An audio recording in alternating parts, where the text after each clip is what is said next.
Já disse Gonçalves Dias: vida é luta, que aos fracos abate e aos fortes e bravos só faz exaltar. Ao longo da nossa existência, somos desafiados por inúmeras situações. Ora por alguma dificuldade de trabalho, ora por algum desentendimento familiar, ora por algum problema de saúde. Por mais difícil que seja, por maiores que sejam os problemas, nunca devemos desanimar, pois são justamente as dificuldades da vida que nos dão a oportunidade de nos tornarmos mais fortes e melhores. Como diz um provérbio indiano, águas mansas não fazem bons marinheiros. É da lei que tudo evolua, mas o progresso só acontece através da mudança, do esforço, da luta em busca do melhor. Temos de entender que nosso estágio aqui na Terra é educativo. Assim, não tenhamos medo das dificuldades, elas são necessárias ao nosso aprimoramento. Tempo virá em que não precisaremos mais ficar aqui, e então partiremos para os mundos felizes. Mas, da mesma forma que não se recebe o salário antes do trabalho realizado, nossa entrada nos mundos superiores só será possível após provarmos que somos merecedores disto. Samuel Felipe era um homem bom.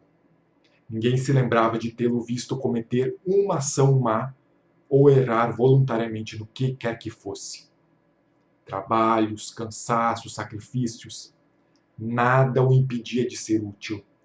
Tratava bem a todos, inclusive aqueles que o faziam mal. Alguns meses após sua morte, Allan Kardec e seu grupo mediúnico evoca esse espírito, que traz o seguinte depoimento: bem sabem como foi difícil a minha vida. Entretanto, jamais me faltou coragem na adversidade. Graças a Deus. Quanta coisa perderia se tivesse desanimado.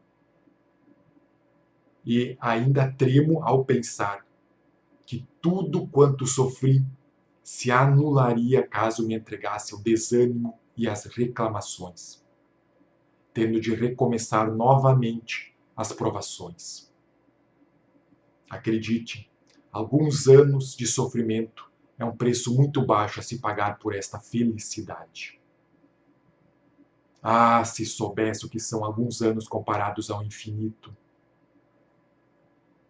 E não foi senão a força de trabalho sobre mim mesmo que me tornei o que ora sou. Para apagar os últimos traços das faltas cometidas, era-me preciso sofrer as últimas provas que voluntariamente aceitei.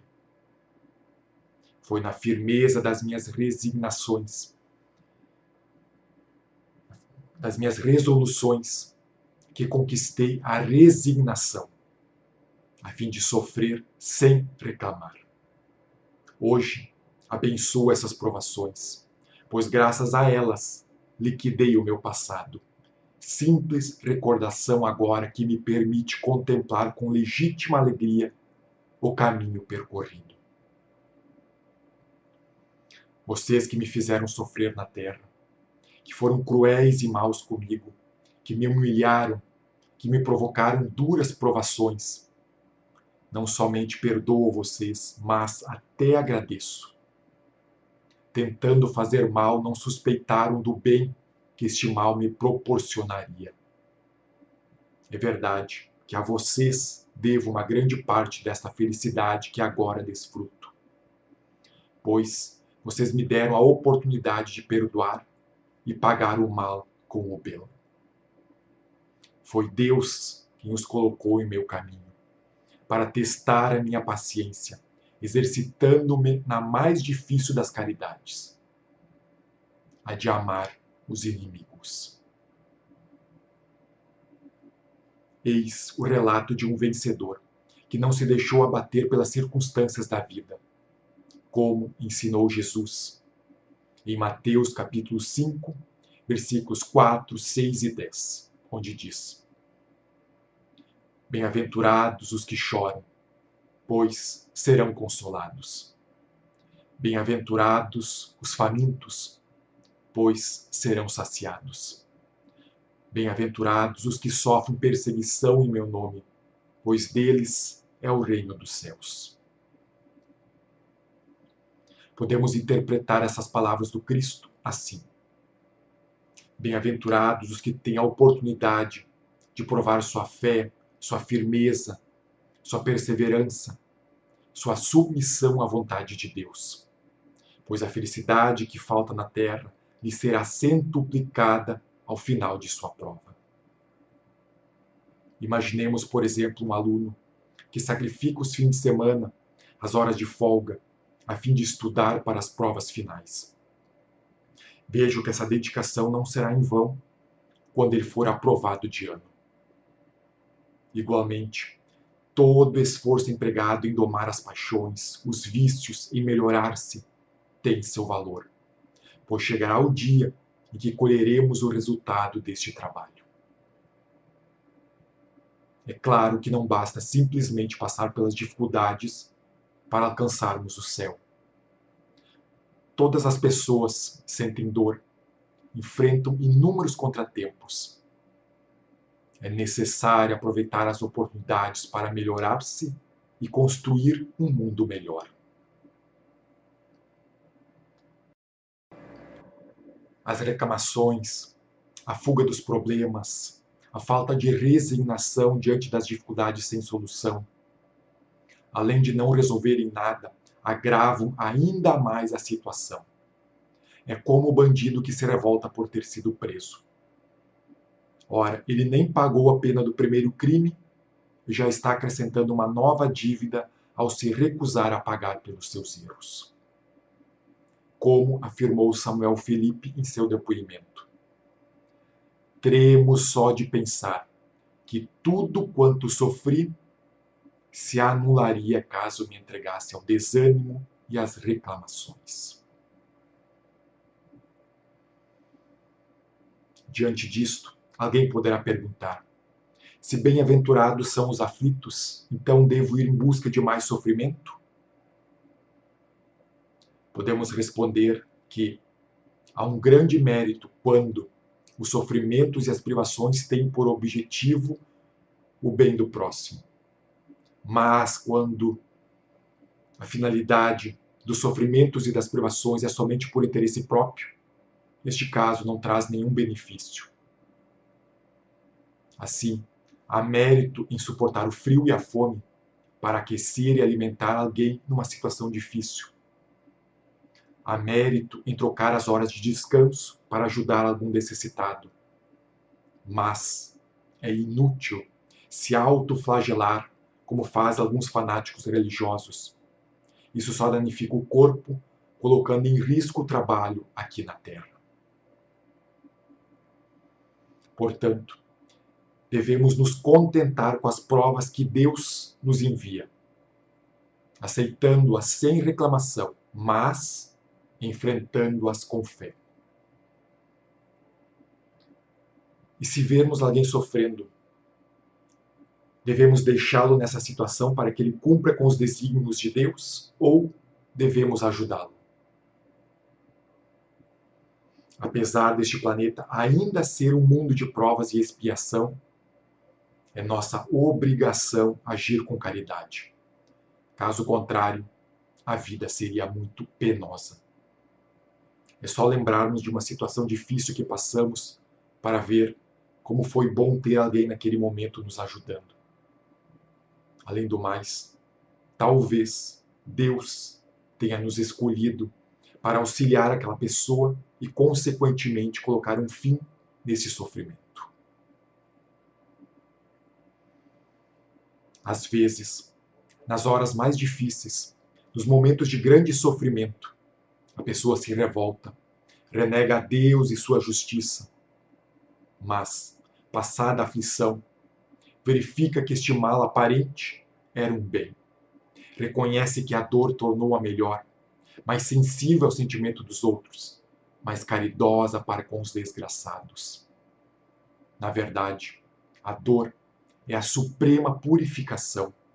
É a escola em que se aprendem a paciência e a resignação. É a fornalha onde se funde o egoísmo, em que se dissolve o orgulho. Todos os males da vida existem para o nosso aperfeiçoamento. Pela dor, pela prova, pela humilhação, pelas enfermidades, pelos reveses. O melhor desprende-se lentamente do pior. Eis porque neste mundo há tanto sofrimento. A prova fortalece o espírito, desenvolve os sentimentos, educa as almas rebeldes. Fiquem sabendo que nosso destino é grande. Essa terra fria não é o nosso fim. As estrelas que brilham no céu, estas sim serão as nossas moradas. Somos cidadãos do universo. Trazemos de outras vidas o aprendizado que experimentamos em outros planetas, sendo este momento um chamado para nos prepararmos, nos melhorarmos, para no futuro ingressarmos os mundos felizes. Assim, suportemos com calma os males que nós mesmos escolhemos antes de nascer. Semeemos na dor e nas lágrimas a semente do amor, da paciência, da resignação. E não nos esqueçamos da caridade, pois assim como a gente já recebeu muita ajuda, outros, neste momento, necessitam de auxílio. Assim como alguém nos ensinou o que sabemos hoje, outros ainda vivem na ignorância. Sofrer é, pois, aprimorar a alma. É como faz um escultor com um bloco de mármore, que se transforma à custa de pancadas, de marteladas, em obra-prima de incrível beleza. Vejo que numa corrida, não são os que desistem pelo caminho que chegam até a linha de chegada, mas os que, apesar do cansaço, persistem. Os que, apesar das bolhas nos pés, continuam. Os que, apesar da dor, não se entregam. E antes de alguém dizer que não tem toda essa força, lembremos de Jesus quando disse: vocês são a luz do mundo. Portanto, marchemos com coragem rumo ao infinito. As dores, as dificuldades, os problemas são os resgates de faltas cometidas. São as provas que Deus envia para nos testar e descobrir se merecemos entrar nos mundos superiores. E quando tivermos atingido a meta, quando finalmente pudermos ingressar nos mundos celestes, veremos que todas as dores que passamos, confrontadas com a felicidade que sentimos, são tão pequenas, tão insignificantes.